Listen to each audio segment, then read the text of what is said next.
Hello dear students, chapter 1 real numbers की बेटा आज हम एक थॉरो रिवीजन करेंगे जिसमें सारे इंपॉर्टेंट पॉइंट्स और क्वेश्चंस एक बार गो थ्रू हो जाएंगे बेटा। तो देखिए, इसको आज हम इकट्ठा एक जगह नोट्स बना के आप रख लेंगे।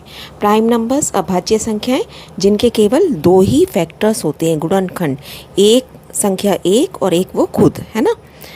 भाज्य संख्याएं जिनके दो से ज़्यादा गुणनखंड या फैक्टर होते हैं। गुणनखंड जो कि दी गई संख्या को पूरा पूरा भाग कर दे, फैक्टर जिसे इंग्लिश में हम बोलते हैं। उसके बाद हमारे पास आती है परिमेय संख्याएं बेटा, ऐसे नंबर्स जिन्हें हम p/q के फॉर्म में लिख सकते हैं, where q is not equal to 0। कभी भी हम 0 से भाग नहीं कर सकते है ना। और कौन कौन सी संख्याएं परिमेय संख्या में हम बदल सकते हैं? टर्मिनेटिंग डेसिमल जिनकी भाग पूरी पूरी ख़त्म हो जाती है, वो तो क्लियर कट आपके पास परिमेय संख्या रैशनल नंबर्स हैं। और ऐसे नंबर जो कि भाग उनकी ख़त्म नहीं हो रही लेकिन एक ही नंबर उनका रिपीटिंग पे चल रहा है, जैसे 3.444 जितनी बार भी हम भाग कर रहे हैं बार बार 4 आता जा रहा है। जैसे यहाँ पे 0.6, उसके बाद 7 आता जा रहा है। एक ही नंबर या दो नंबर ऐसे हैं जो बार बार रिपीट हो रहे हैं, तो इस टाइप के नंबर्स भी हम परिमेय संख्या के रूप में बदल सकते हैं। उसके बाद आता है अपरिमेय संख्या, इरेशनल नंबर। तो बेटा पहली डेफिनेशन तो यही हो गई कि जो परिमेय नहीं है, जिन्हें हम p/q के रूप में नहीं लिख सकते, है ना। दूसरी डेफिनेशन ये है कि जिनमें एक सेम नंबर रिपीट ना हो रहा हो, इनका उल्टा, ठीक है। तो और थर्ड पॉइंट इसका वेरी इंपॉर्टेंट, ऐसी संख्याएं जिनका वर्गमूल एक पूर्ण संख्या ना हो, जैसे वर्गमूल 2, वर्गमूल 3, वर्गमूल 5, वर्गमूल 7, वर्गमूल 4। अगर √4 हम करेंगे so that can be solved and it is equal to 2, है ना। √9 वो भी 3 हो जाता है।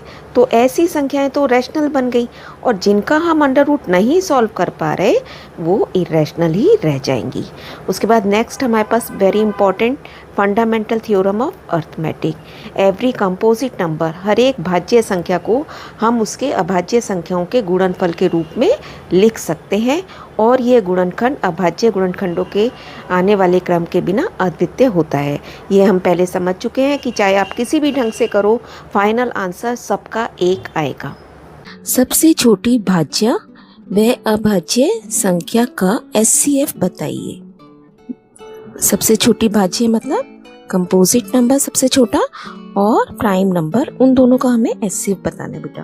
तो हमें क्या पता होना चाहिए सबसे पहले? तो हम यहाँ लिख लेते हैं सबसे छोटी भाज्य है कौन सी।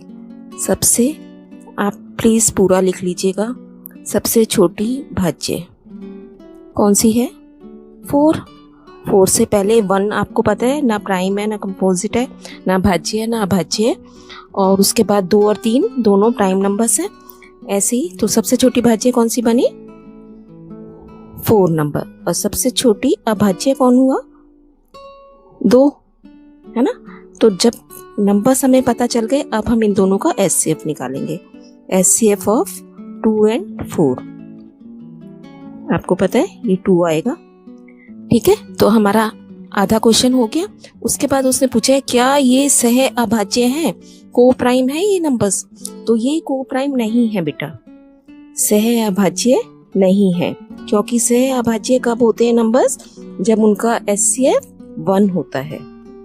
ध्यान रखना है आपको, सह अभाज्य नहीं है क्योंकि SCF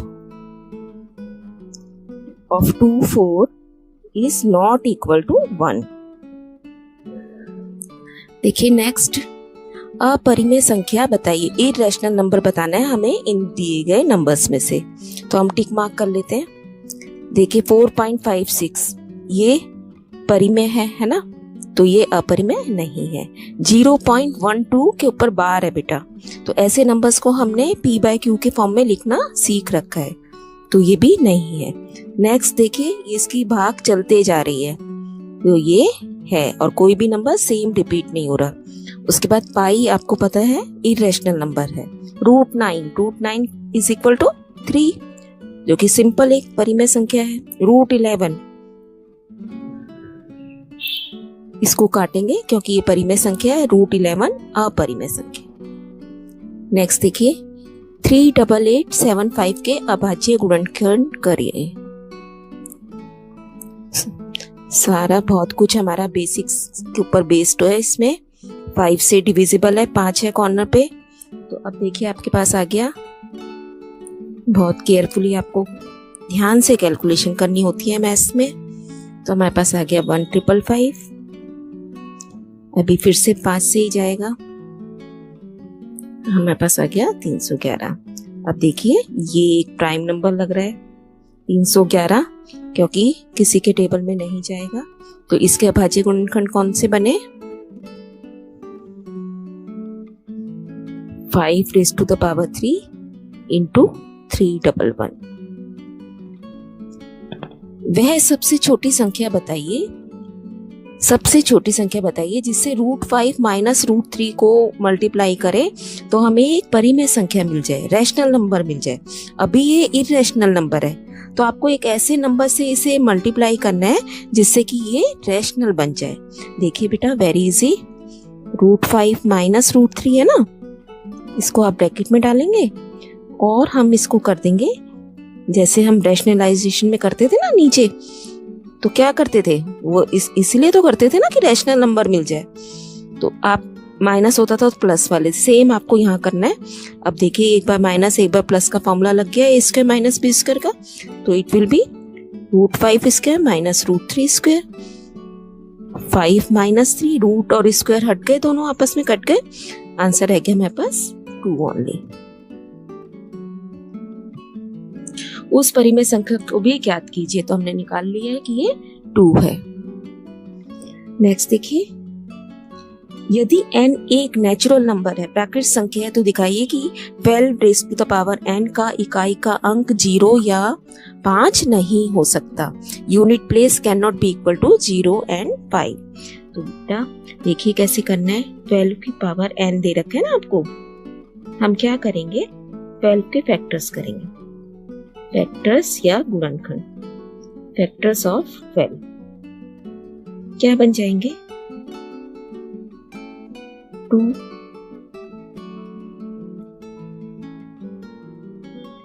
and 3 है ना, ऐसे बना ना ये इसका 2, 2 and 3। अब देखिए इसके फैक्टर्स में कहीं पे भी 5 नहीं आ रहा। बेटा 0 या 5 कब आ सकता है यूनिट प्लेस पे, जबकि उसके फैक्टर्स में 10 बन जाए किसी भी तरीके से। तो क्यों 10, 2 आ चुका, 2 के साथ 10 कैसे बनेगा जबकि 5 भी आता। तो 5 इसमें कहीं नहीं दिख रहा हमें, तो इसका मतलब इसका इकाई का अंक 0 या 5 कभी नहीं हो सकता। हम लिखेंगे क्योंकि इसके, या हम ऐसे लिख सकते हैं इसका गुणनखंड या फैक्टर 5 नहीं है ना, देयरफॉर ये आपका क्वेश्चन है वही आप लिख देंगे, इकाई का अंक 0 या 5 नहीं हो सकता। इकाई का अंक आप पूरा कर देंगे इसको। नेक्स्ट देखिए, फैक्टर ट्री बना हुआ है हमारा, जो कि हमें बहुत ही इंटरेस्टिंग लगता है ना, तो इसको कर लेते हैं पूरा। देखिए क्या बनेगा 2 into 5 यहाँ लिख देंगे आप, that is 10। Now 10 into 7 70 and 70 into 5 x कितना आ गया 350। बहुत छोटा सा क्वेश्चन है लेकिन केयरफुली करना है। नेक्स्ट देखिए, वह सबसे छोटी संख्या बताइए जो 1 से 10 तक की सभी संख्याओं से विभाज्य है, divisible by all numbers from 1 to 10। तो इस क्वेश्चन में बेटा हमें मल्टीपल देखना है ना, तो हम क्या करेंगे 1 से 10 तक की सभी संख्याएं यहाँ लिख लेंगे और उसके बाद उनका एलसीएम ले लेंगे। सबसे छोटी कौन सी होती है, लीस्ट कॉमन मल्टीपल, तो ये बन गया 6, 7, 8, 9, 10। अब इसका एलसीएम आपको पता है कैसे निकालते हैं, तो सबसे पहले 2 से डिवाइड कर देते हैं।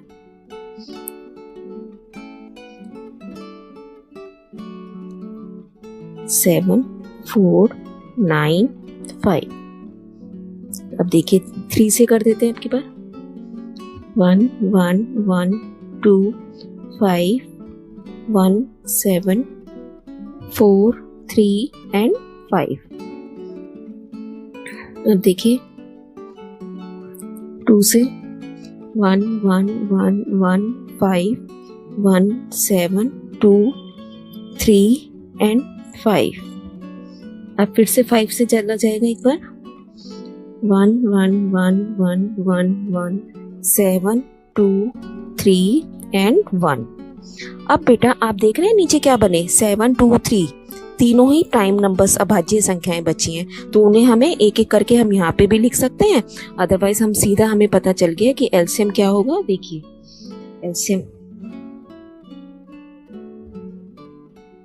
2 की पावर 2 कितनी बार आ रहा है, 1 2 3।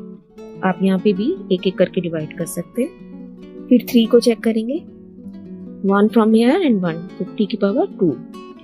फिर 5 और उसके बाद हमारे पास आ जाएगा 7। तो सारा कुछ सॉल्व करने के बाद हमारे पास आएगा 2520। वैसे भी आपको ये नंबर याद होना चाहिए, बहुत ही मेंटल मैथ्स का क्वेश्चन है। नेक्स्ट प्राइम फैक्टर, एक हमने नंबर ले लिया 1296, और आपको आता है सबको ऐसी संख्याओं से भाग करना है जो कि अभाज्य हैं, प्राइम है, जो कि आप इसको 4 से भाग नहीं करेंगे, 9 से भाग नहीं करेंगे, क्योंकि 4 और 9 और इसके अलावा और भी बहुत सारी संख्याएं कैसी हैं, भाज्य। हमें सिर्फ प्राइम फैक्टर्स करने हैं, है ना। जैसे 2 3 5 7, इस तरीके से। 2 की पहचान आपको पता है कि इवन नंबर होना चाहिए, यूनिट डिजिट। 3 की पहचान आपको पता है कि अंकों को जोड़ के देख लेते हैं। 5 की पहचान इकाई पर 0 या 5 आता है, एंड सो ऑन। काफ़ी डिविजिबिलिटी रूल्स हम कर चुके हैं, तो इसी तरीके से आपको ये यहाँ पे प्राइम फैक्टर्स करने हैं। So the final it is 2 raised to the power 4 into 3 raised to the power 4। Next question हमारे पास इस चैप्टर में से आता है कि 2 संख्याएं या 3 संख्याएं आपको दे रखी हैं और उनका एलसीएम और एचसीएफ हमें प्राइम फैक्टर्स करके निकालना है। अगर कुछ नहीं लिखा होता तो आप अपना ट्रेडिशनल मेथड भी यूज़ कर सकते हैं। तो आपने इसके प्राइम फैक्टर कर लिए अलग अलग, 28 के कर लिए, 35 के कर लिए। अब 28 को कैसे लिखा, 2 raised to the power 2 into 7, और इसको कैसे लिखा, 5 into 7। अब एचसीएफ निकालना है बेटा हमें, तो इसमें आप हर एक फैक्टर की छोटी घातें देखेंगे। हाईएस्ट कॉमन फैक्टर है ना, लेकिन आप याद करोगे कि इसका हाईएस्ट में मुझे छोटा देखना है। जब बड़ा मांग रहा है तो छोटा घातें देखेंगे, छोटा मांगेगा तो हम बड़ी देखेंगे, उल्टा चलेंगे। अब हर एक नंबर, आपके पास नंबर फैक्टर्स हैं कौन कौन से, इसमें आ रहे हैं 2 और 7, इसमें आ रहे हैं 5 और 7। तो इस एक तरीके से हमारे पास 3 नंबर्स आ रहे हैं, 2 7 और 5। यहाँ पे 5 नहीं है तो इसका मतलब 5 की घात 0 लिख दी हमने, और यहाँ पे कौन सा नंबर नहीं है, 2, तो हमने यहाँ पे 2 की घात 0 लिख दी, है ना। अब एक एक फैक्टर की आप छोटी घातें देखोगे। एचसीएफ में 2 की घात 0 यहाँ पे, 2 यहाँ पे, छोटा कौन हुआ, 0, तो इसका मतलब 0, किसी की घात 0 हो तो हम लिखते नहीं है ना। तो ऐसे ही 5 की घात भी 0 छोटा है, वो भी नहीं लिखा हमने, और रह गया 7 आपके पास। एलसीएम के टाइम आप बड़ी घातें देखोगे तो 0 और 2 में से 2 आ गया, 0 और 1 में से 5 की घात 1 आ गया, और 7 की घात 1। This is your final answer. Next question आ जाता है जब हमें एलसीएम एचसीएफ निकालने को भी कहता है और उसके बाद फॉर्मूला वेरीफाई करना होता है। तो मैंने आपको बताया था कि यहाँ पे आप मल्टीप्लिकेशन में टाइम वेस्ट नहीं करेंगे। जो भी आपके पास पावर्स में आ रहा है एलसीएम और एचसीएफ, आप सीधे फॉर्मूले में पुट करेंगे और कटिंग्स करते जाएंगे कुछ कुछ, और जहाँ पे आपको लगे कि अब बिल्कुल क्वेश्चन ईजी हो गया है, वहाँ पे सॉल्यूशन निकाल कर वेरीफाइड कर देंगे। नेक्स्ट, इस तरीके से हमें ऑलरेडी उसने फैक्टर्स करके दे रखे हैं और हमें एलसीएम और एचसीएफ दोनों बताने हैं। तो वही फॉर्मूला अप्लाई करना है, एचसीएफ में छोटी घातें, एलसीएम में बड़ी घातें। तो ए की घात 1 यहाँ पे है, 3 यहाँ पे है, तो छोटी कौन हुई बेटा, 1 की घात 1, कुछ नहीं लिखा तो घात 1 होती है ना। बी की घात 2 और बी की घात 1, छोटा कौन हुआ, बी की घात 1, दैट मीन्स ओनली AP। ऐसी एलसीएम में बड़ी घातें आप चेक कर लेंगे और आंसर लिख देंगे। नेक्स्ट है कि हमें फॉर्मूला में 4 चीज़ें हैं बेटा आपके पास। एक तरफ तो दोनों संख्याओं का गुणनफल और एक तरफ एचसीएफ और एलसीएम, तो हो गई ना 4, 1 2 3 4। 4 में से हमेशा 3 चीज़ें वो आपको दे रखेगा और एक चीज़ जो भी अननोन होगी वो आपको निकालने को बोलेगा। तो बहुत ही इजीली आप ये क्वेश्चन कर सकते हैं। कोई सी भी 3 चीज़ें आपको देगा और जो मिसिंग होगी आप उसे केयरफुली निकाल देंगे। सारे क्वेश्चन हम ऑलरेडी पहले कर चुके हैं। नेक्स्ट वेरी इंपॉर्टेंट क्वेश्चन, बताइए कि ये नंबर भाज्य है या अभाज्य है। तो देखने में देखिए कितना बड़ा लग रहा है ना, तो हमें इसे सॉल्व नहीं करना बेटा, देखिए कैसे करना है। तो ये इसके कितने टर्म्स हैं, एक टर्म ये है और एक टर्म ये है। हम दो का हमें पता है कैसे इसको सॉर्ट आउट करते हैं। तो देखिए इसमें से अब कुछ कॉमन दिख रहा है आपको, 13 कॉमन दिख रहा है ना। तो 13 हमने कॉमन निकाला, ब्रैकेट बनाई, अंदर रह गया इसके पास तो 7 × 11, फिर प्लस और 13 का 13 हम बाहर निकाल चुके हैं, तो अंदर बचा खाली 1। अब देखिए बेटा ये दो नंबर्स का प्रोडक्ट बन गया ना। आप बहुत आसान है, यहाँ पे तो हम इजीली से सॉल्व भी कर सकते हैं। देखिए 78 आ गया अंदर सॉल्व करके। अब ये किस किस से भाग होगा, भाज्य है या अभाज्य? अब ये एक सिंपल 1 से तो होगा, 13 से होगा, 78 से होगा और इनके प्रोडक्ट से भी होगा एंड सो ऑन, है ना, चलता जाएगा। ऐसे कई सारे फैक्टर बनेंगे। हमें सिर्फ 1 से ज्यादा होता ही हम कह देते हैं भाज्य है।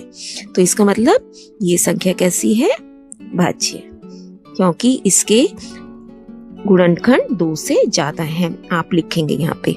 सेम क्वेश्चन ऐसे यही करना है आपको, तो अपने आप करेंगे आप।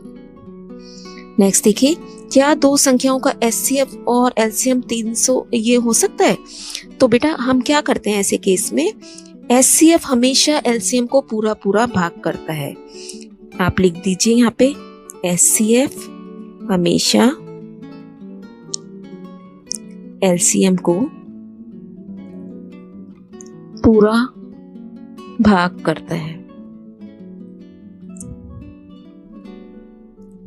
ठीक है, तो अब हम यहां देख लेते हैं कि ये भाग कर रहा है इसको।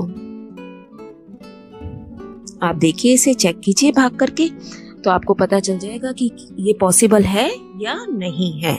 अगर ये भाग कर रहा है कंप्लीटली तो हो सकता है ऐसा, अगर नहीं भाग कर रहा that means it is not possible.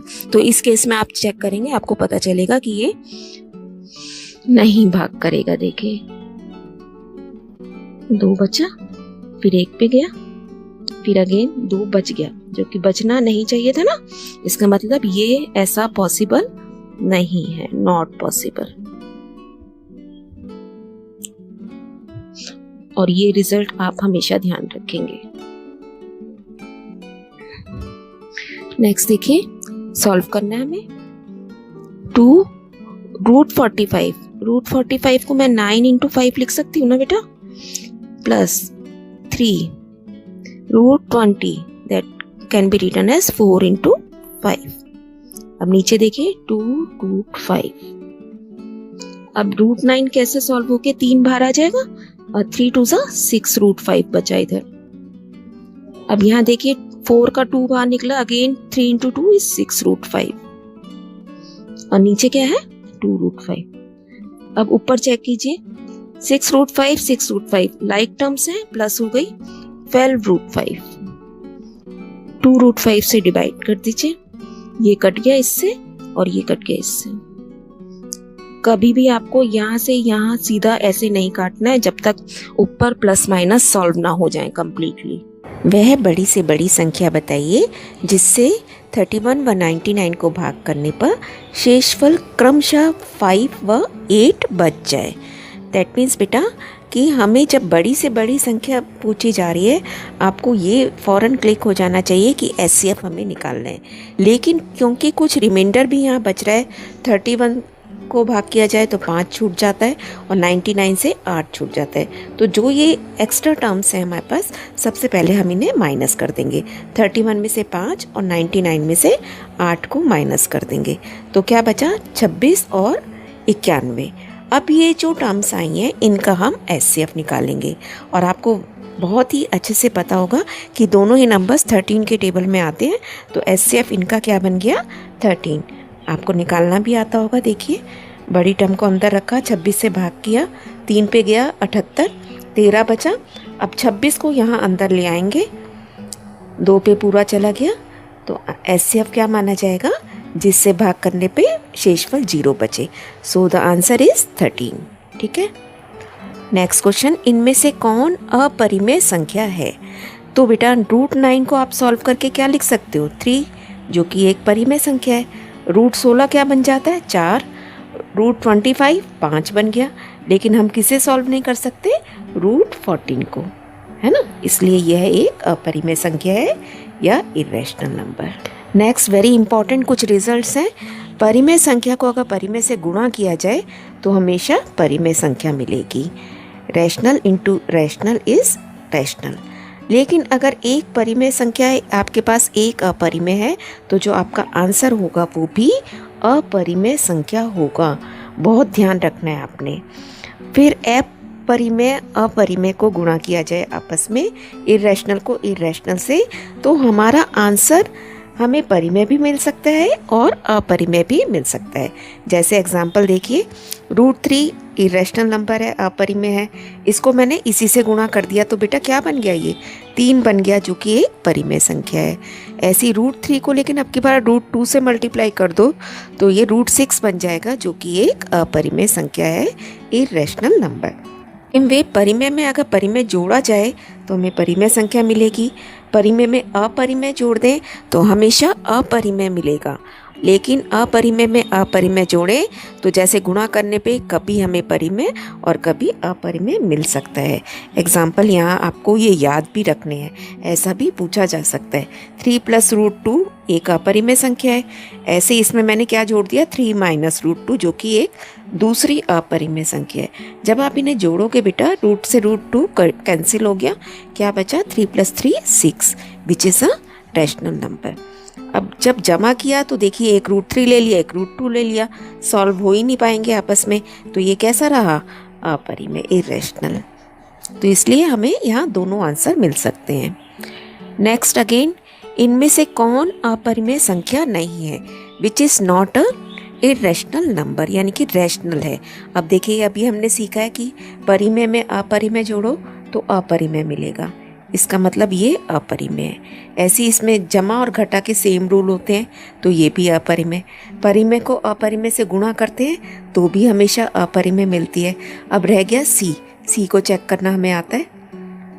एक बार प्लस हो रही है टर्म्स, एक बार माइनस हो रही हैं, तो a² - b² बन जाएगा, 3² - √7 का स्क्वायर।